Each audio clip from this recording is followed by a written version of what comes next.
होत जुब्रज अनुराग, ताहू को फल विपिन उपासन, प्रेम प्रीति बड़ भाग। जब साधन भक्ति करते करते श्री कृष्ण अनुराग प्रकट होता है, ये बड़ी बात है। भगवान श्री कृष्ण चंद्रजू ही समस्त अवतारों के अवतारी हैं। अद्भुत प्रेम विलास प्रकट किया। बड़े बड़े महापुरुष इनके प्रेम में पूरा जीवन विकल होकर के व्यतीत किए। ऐसा प्रेम स्वरूप श्री कृष्ण का है कि जो देखे वो मन बुद्धि चित्त अहम सब कुछ समर्पित कर दे, प्राण समर्पित कर दे।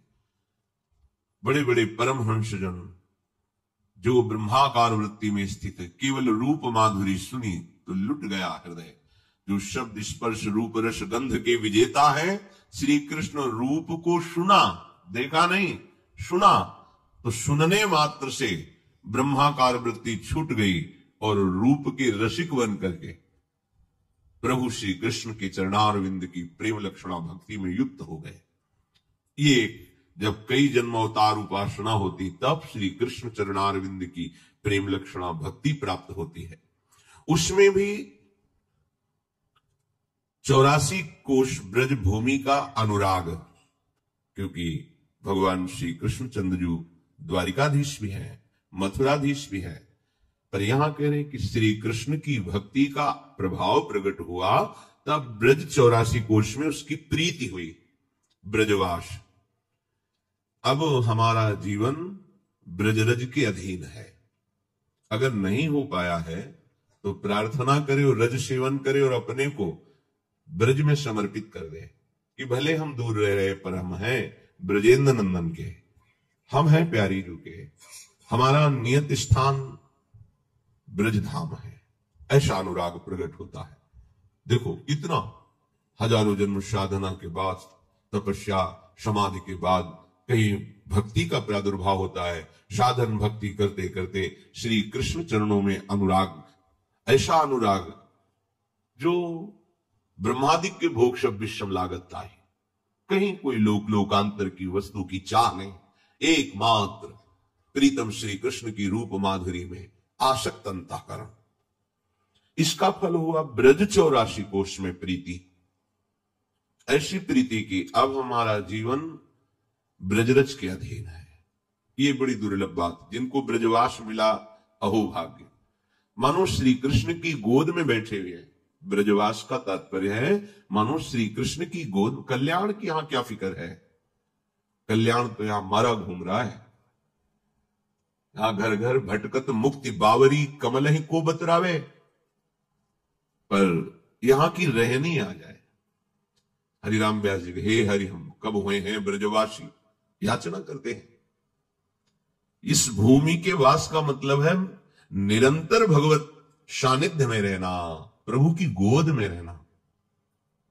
अब इसका फल कह रहे, ताहू को फल विपिन उपासन, प्रेम प्रीति बड़ भाग।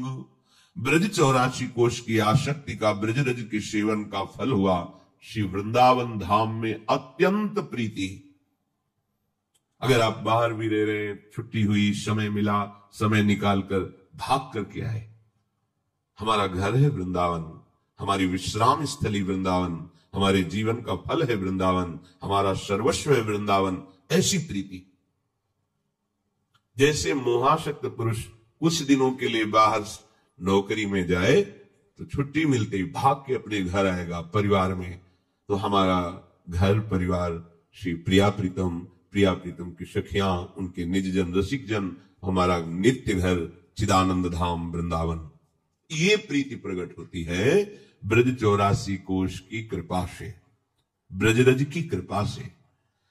अब इस वृंदावन की आसक्ति का फल बोले, याहू ते निज तत्व जुगल रस, नित्य निकुंज बिहार, हितलि रूप अनूप हृदय दृढ़, कुंवरी कृपा कोशार। वृंदावन की आसक्ति का फल हुआ श्री रस समुद्र स्वरूप युगल सरकार के चरणारविंद की प्रीति, प्रिया प्रीतम के चरणारविंद की आसक्ति, नवनिभृत निकुंज में जो निरंतर रस में विहार कर रहे हैं, उन लाडली लाल के चरणारविंद की प्रीति का फल हुआ अली रूप। अली कहते हैं सखी को, हमारी प्रिया जो सखी हैं, तो कितना बड़ा सौभाग्य, महारानी जो हमारी सखी हैं, स्वामिनी है हमारी, दासी वत्सला कर ही राधा। अद्भुत दुलार करती है श्री जी अपनी प्रत्येक सखी को, प्रत्येक सखी को सेवा प्राप्त होती है। ये वो सखी पद है, सहचरी पद है, जिसकी वंदना स्वयं श्री कृष्ण करते हैं।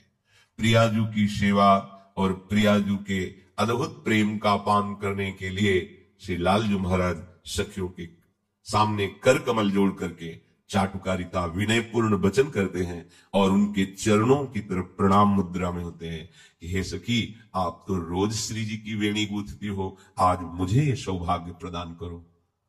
हे सखी, आप तो रोज श्री जी के चरणों में महावर रचना करती हो, आज मुझे सौभाग्य प्रदान करो। हे ललिता जू, आप तो रोज चरण चापती हो, आज मुझे चरण चापने का सौभाग्य प्रदान करो। हमारी महारानी जू की सखियों की प्रणति स्वयं लालजू महाराज होते हैं। ये चरम अवस्था का सुख है, जो वृंदावन का फल है, वो तब समझना कि हमारे हृदय में जागृत हो गया। विचारत ऐसे ही दिन जात, कब मिली हो ब्रज जीवन प्यारे, गोरे सावल गात प्यारे, गोरे सावल गात, विचारत ऐसे ही दिन जात।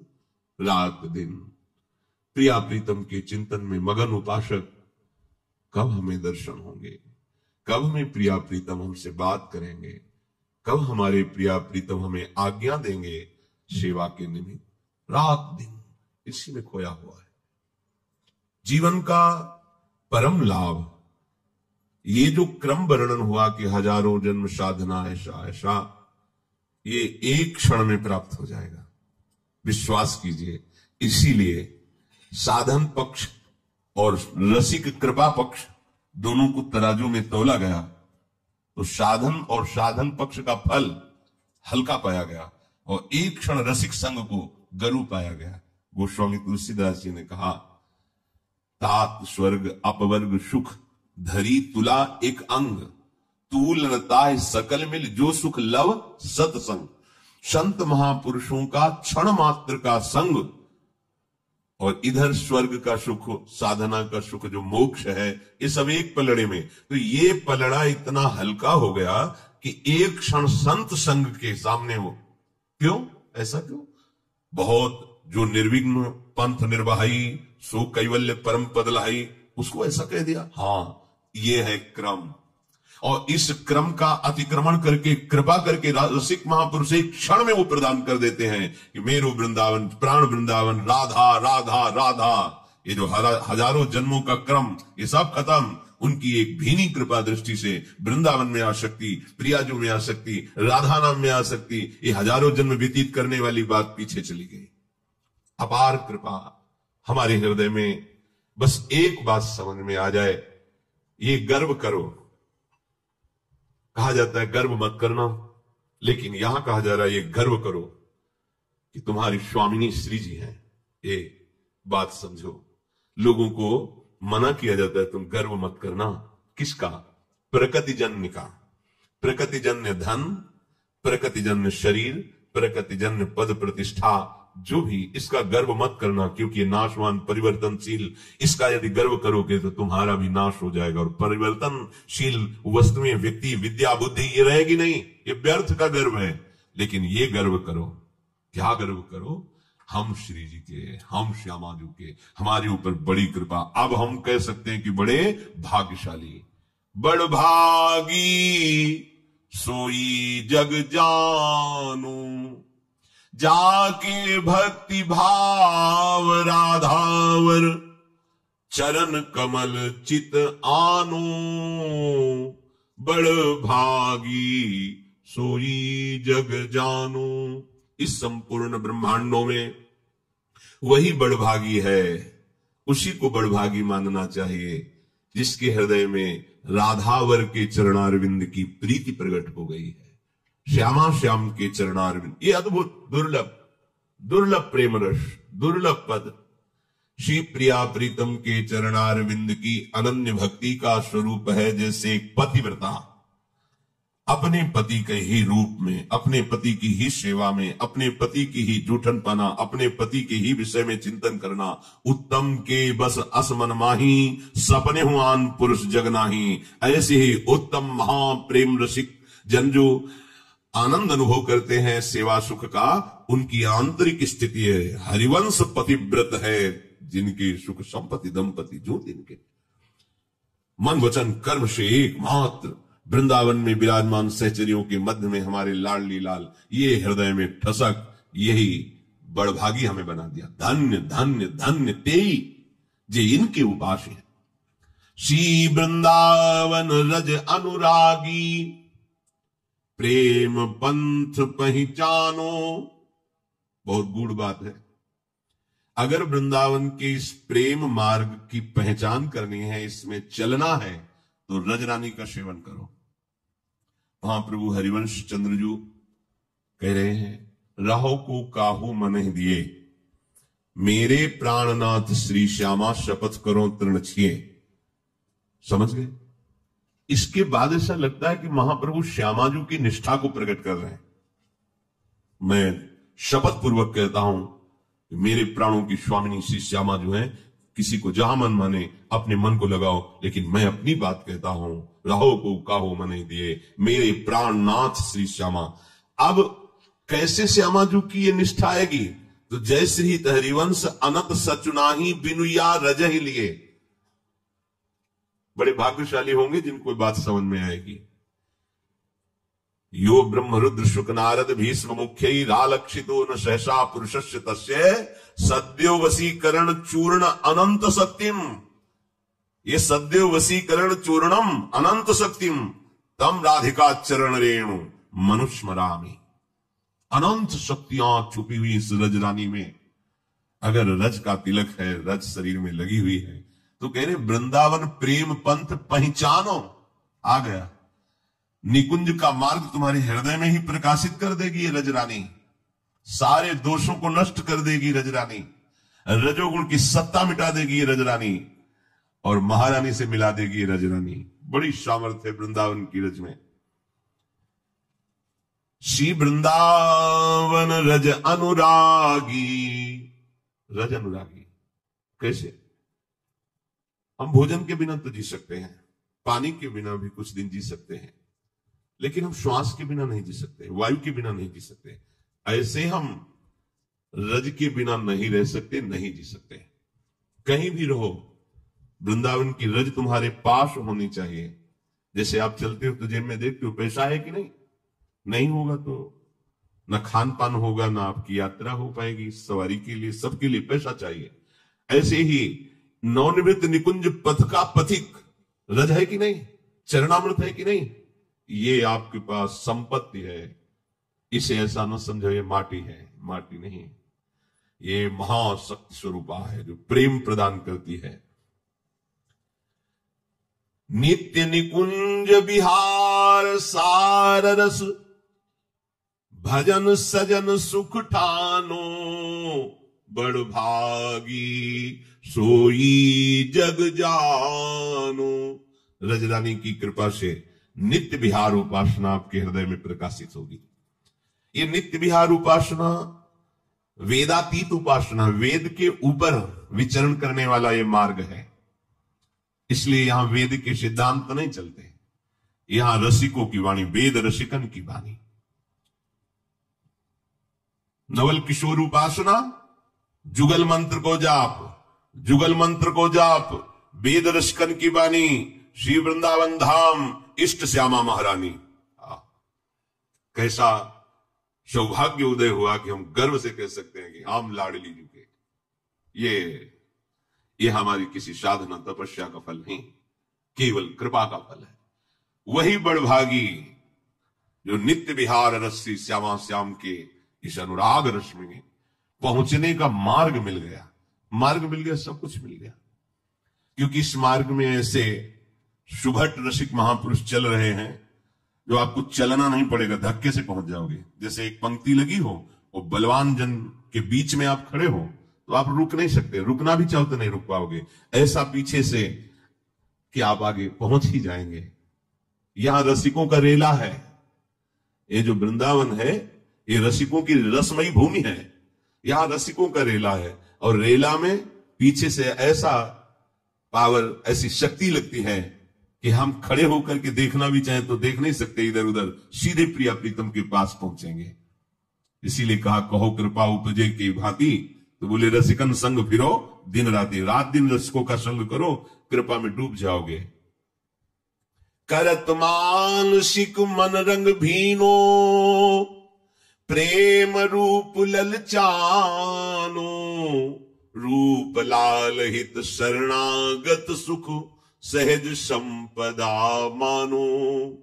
बड़भागी सोई जग जानो, जाके भक्ति भाव राधावर,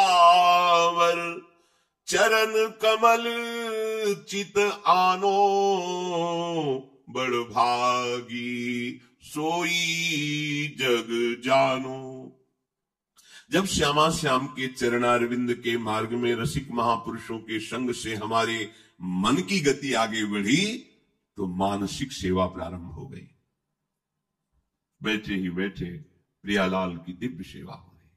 उनकी मुस्कान, उनकी चितवन, उनकी वार्ता, उनकी लीला, उनकी चेष्टा अपार सुख की उमगन।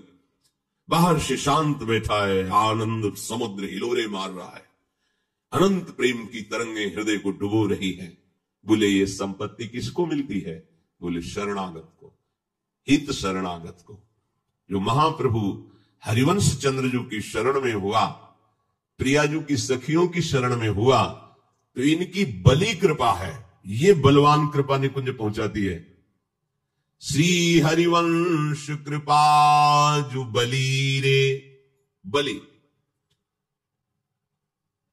अभी उदारता, कृपालुता, दयालुता ये हम बोल देते हैं, लेकिन हम इसके भाव को नहीं समझ पाते हैं। थोड़ा सा वात्सल्य का परिचय इस जगत में मां को मिलता है। मां को वात्सल्य का, हमारे प्रभु का जो एक बिंदु है, उसी के एक सीकर से संपूर्ण त्रैलोक्य की जननी किसी भी योनि की हो, उनके हृदय में वात्सल्य, वो वात्सल्य समुद्र प्रभु है। वो वात्सल्य समुद्र प्रभु का जो वात्सल्य सार है, वो हमारी प्रिया जो है, दासी वत्सला कर ही राधा। अभी वत्सलता का स्वरूप मां में देखने को इस सृष्टि में केवल मिलता है, ऐसा वात्सल्य दूसरी जगह नहीं है। अपने प्राणों को समर्पित करके अपने बच्चे को बचाने की चेष्टा करना हर मां में दिखाई देता है, हर मां में। वो जानती है कि सामने वाला बहुत बलवान है, वो मुझे मार डालेगा, लेकिन वो अपने मरने की परवाह ना करके अन्य योनियों की मां, छोटा बच्चा है, उसकी रक्षा के लिए वो उसे मार ही डालता है। वो अपनी मृत्यु स्वीकार कर लेती है, पर जीते जी अपने बच्चे को आंच नहीं आने देती। ये वात्सल्य का थोड़ा। कोई कितना भी अपनी मां को कटुवचन बोले, अपमानित करे, तिरस्कार करे, मनमानी आचरण करे, पर उसके हृदय से पूछोगे तो रोकर वो यही कहेगी कि कुछ भी हो, आप उसको बचा लीजिए, आप उसकी रक्षा कीजिए, जैसे जो कुछ कहो हम सब बेच देंगे, हमारे बच्चे को कष्ट न। ये कौन बोल रहा है? वात्सल्य का एक बिंदु अनंत ब्रह्मांडों की माताओं के हृदय में वात्सल्य प्रकट किया है।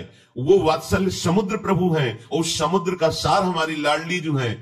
बिल्कुल विश्वास मानिए, अवगुण करे समुद्र सम, बस गणत न अपनो जान। ये मेरी शरणागत है, ये मेरी सखी की शरणागत है, बस निहाल कर देंगी लाडली जू।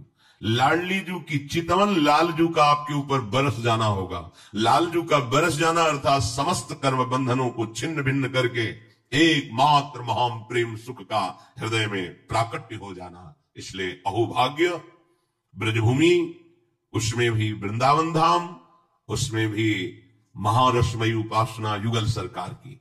तो वृंदावन बस के इतनो बड़ो सयान, जुगल चरण के भजन बिन निमिष न दीजिए जान। अब हमारी सारी की सारी ऊर्जा शक्ति प्रयास एक बात में हो कि लाडली जो आपने जो है तो की कृपा की, आप कुछ भी हो जाए, एक सेकंड भी आपसे हम बिलग नहीं जाने देंगे। हंसो, खेलो, खाओ, पियो, सो, जागो, लेकिन लाडली लाल में सत्य मानना, ये माया का भ्रम प्रभु से दूर कर देता है और भक्ति का प्रकाश प्रभु में समा देता है। रोम रोम में प्रियालाल, रोम रोम में उनका प्रेम स्फुरित हो जाता है। जीवन का परम ध्येय, परम लक्ष्य, ये महासुख श्री श्यामा श्याम के सानिध्य में जाना, यही विश्राम मिलेगा। नहीं भटकना पड़ेगा लोक लोकांतर में, अनंत योनियों में भटकना पड़ेगा, क्योंकि 84 लाख योनियों की भी कई योनियां हैं। एक जैसे सांप योनि, तो उसमें कई प्रकार के सांप, कई योनियां, कहां तक भोगेंगे, कितना भोगेंगे। अब अवसर मिल गया है मनुष्य शरीर से भजन करके प्रियालाल की प्राप्ति का। चलते हैं महाभागवत पांडवों के पावन चरित्र का कथन श्रवण करते हैं, जिसके कथन श्रवण से इस माया के आकर्षण का प्रभाव नष्ट हो जाता है, हृदय निर्मल होता है और भगवान के चरणारविंद की दृढ़ता होती है। महाभागवतों के चरित्र से भक्ति का घनीभूत स्वरूप प्रकाशित होता है और हमें सहने की सामर्थ्य मिलती कि हम क्या हैं इनके आगे। ये इतने बड़े महापुरुष भगवत अवतार स्वरूप होकर इतनी विपत्तियां सहते हैं, फिर भी इनकी निष्ठा और धर्म डगमगाती नहीं, और हम थोड़ी सी विपत्ति में अपने प्रभु को लांछन देने लगते हैं। हम तो आपका भजन करते हैं, साधना करते हैं, फिर ये विपत्ति क्यों, कष्ट क्यों। नहीं, बलवान बनना है तो इन्हीं महापुरुषों के चरित्रों से हमें बल मिलता है। पांडवजनों को धूर्त विचार वाले दुर्योधन, दुशासन, शकुनी, कर्ण आदि ने छल पूर्वक आखिरी दांव में फंसा दिया कि एक दांव है 12 वर्ष का वनवास, 1 वर्ष का अज्ञातवास। यदि आप जीत जाते हैं तो हम जाएंगे शकुनी के सहित, हम करो 12 वर्ष का वनवास, 1 वर्ष का अज्ञातवास। अगर आप हार जाते हैं तो आपको जाना पड़ेगा। तो महाराज धृतराष्ट्र का आदेश है कि आप खेलिए। उनको पता था कि ये धूर्तता में सिद्ध है शकुनी, उसके पास से सिद्ध थे बहुत। वो प्रमाण खुद कहता कि मेरे जैसा द्वित कीड़ा का विद्वान पूरे विश्व में कोई नहीं, और नहीं था।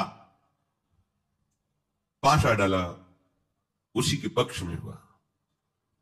12 वर्ष का वनवास, 1 वर्ष का ज्ञातवास पांडवों को।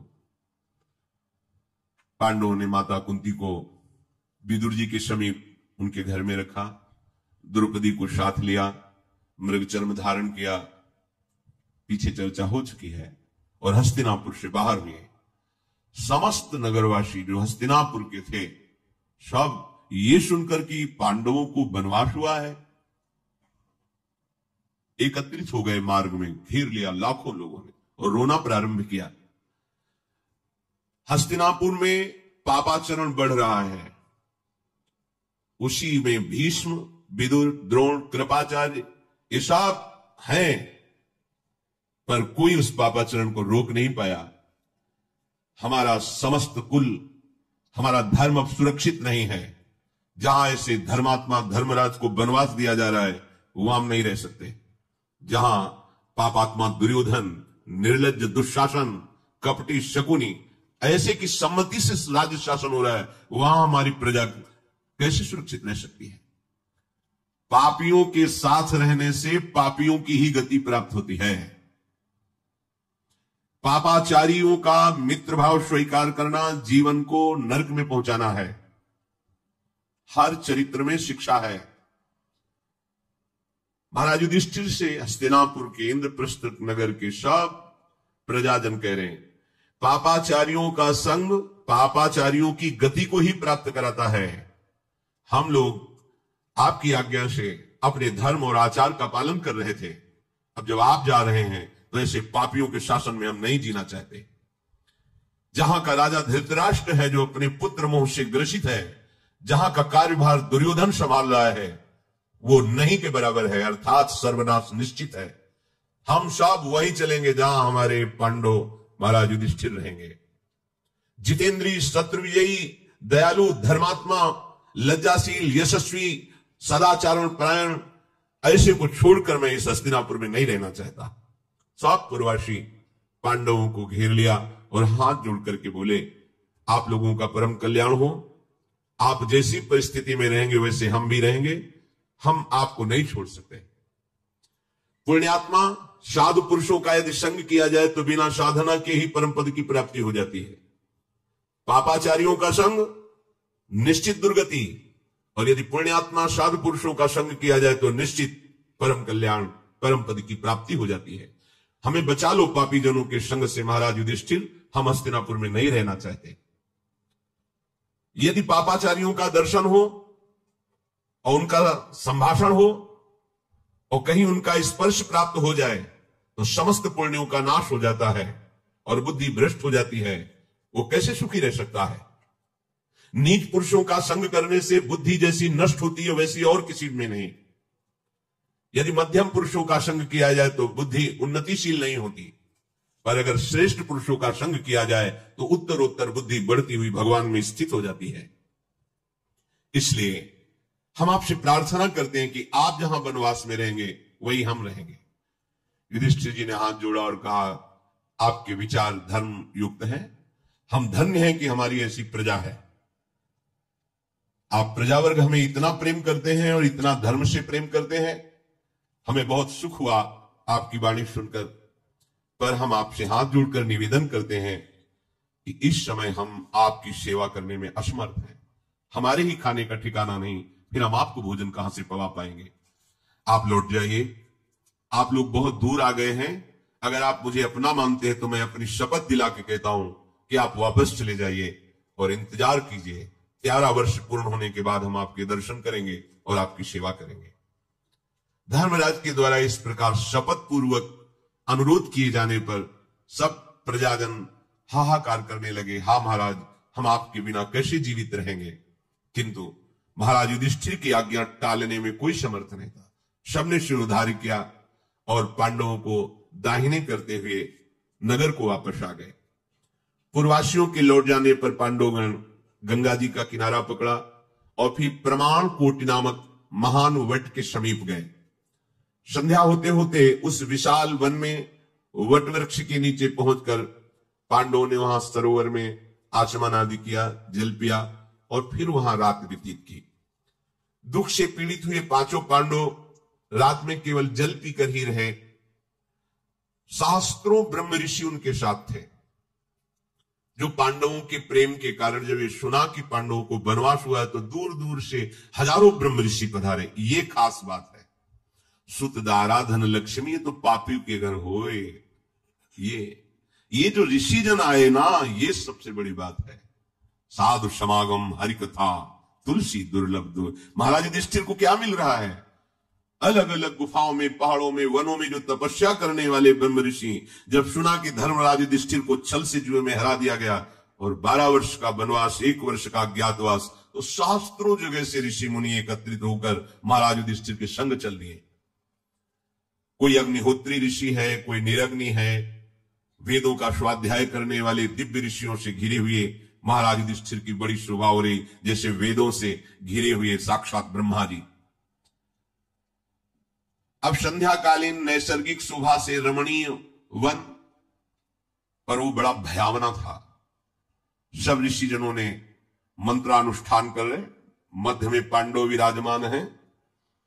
जब रात बीती, प्रातः काल भगवान सूर्य प्रकट हुए, सबने संध्या वंदन आदि किया। आगे पांडव बढ़ना चाहते थे, सब ऋषि साथ हो गए। महाराज युधिष्ठिर ने कहा, आप सबसे प्रार्थना है, आप सब जानते हैं हमारा राज्य, हमारी लक्ष्मी, सर्वस्व अपहरण कर लिया गया है। हम आप सबके लिए फल मूल का भी आहार नहीं संग्रह कर पाएंगे, शास्त्रों की संख्या में। बस आप लोगों को दुखी या कष्ट युक्त देख करके हम और कष्ट पाएंगे, इसलिए हमें आप कृपा करके छोड़ दीजिए और आप सब अपने अपने आश्रमों में जाकर सुखपूर्वक रहिए। ऋषियों ने कहा, आपकी जो गति होगी वो गति हम भी प्राप्त करेंगे। हम वनवासी हैं, कोई महलों में नहीं रहे कि हमें कष्ट होगा, और हम धर्म पर दृष्टि रखने वाले हैं और तुम धर्मात्मा हो, इसलिए तुम ये कभी मत कहो कि हमसे दूर चले जाओ। युधिष्ठिर जी हाथ जोड़कर प्रणाम करते हुए कहा कि मेरे अहोभाग्य हैं कि आप सब ऋषि जन इतना प्रेम करते हैं पर आपका यहां रहना मुझे बहुत दुख दे रहा है, क्योंकि फल मूल जो आपकी सेवा के लिए चाहिए इस वन में पर्याप्त है नहीं। इतनी संख्या में आप हैं कि हम लोग व्यवस्था नहीं कर सकते, आपको भूखा नहीं देख सकते। अगर हम व्यवस्था करने के लिए आदेश करें तो मेरे भाई निरुत्साहित हैं, क्योंकि बहुत दुख पा चुके हैं। द्रौपदी भी बहुत खिन्न है, क्योंकि भारी अपमान प्राप्त हुआ है। ब्रह्म ऋषियों ने कहा, आपके हृदय में जो पालन पोषण की चिंता है ना, इसी से हम सुखी हैं। हम कितने ऐसे कि वायु पीकर ही केवल रह लेंगे। आप हमारी व्यवस्था की चिंता मत करो। जो हम कंदमूल फल पाने वाले हो, कंदमूल फल स्वयं व्यवस्था कर लेंगे, केवल आप आदेश करो कि हम आपके साथ रहें। महाराज युधिष्ठिर ने कहा, हमारे होते हुए आप अपने आहार की स्वयं व्यवस्था करके हमारे साथ रहे, ऐसा हम अपराध नहीं कर सकते।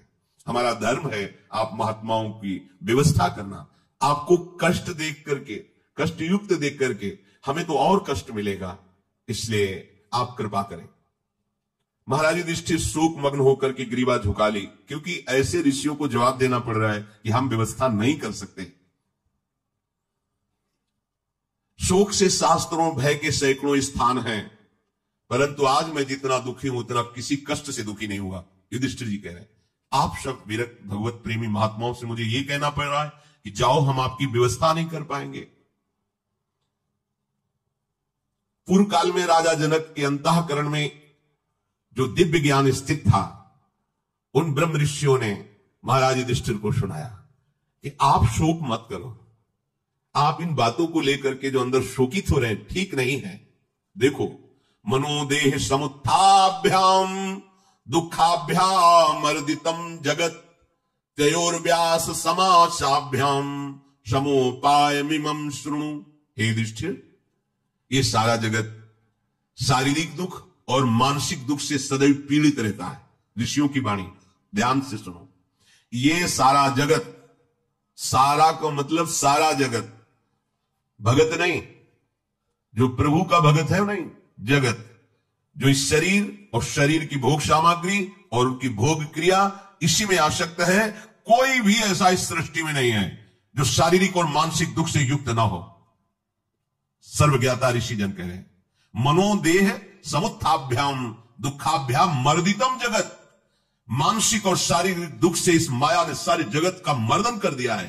कोई ऐसा नहीं है कि शारीरिक दुख नहीं, मानसिक दुख नहीं। वो वही है जिसका सावई मन कृष्ण पदारविंदे हो, जो सुख समुद्र भगवान की चरणों में अपने मन को लगाकर देह को समर्पित कर दिया है, वो निर्भय निश्चिंत निशोक हो गया है। नहीं तो मनोदेह समुत्थाभ्याम दुखाभ्याम मर्दितम जगत, पूरे जगत को रौंद रही माया मानसिक दुख और शारीरिक दुख से। यदि भोग सामग्री और शरीर सुविधा का चिंतन करोगे तो महाराज आप शारीरिक और मानसिक दोनों दुखों से युक्त हो जाओगे।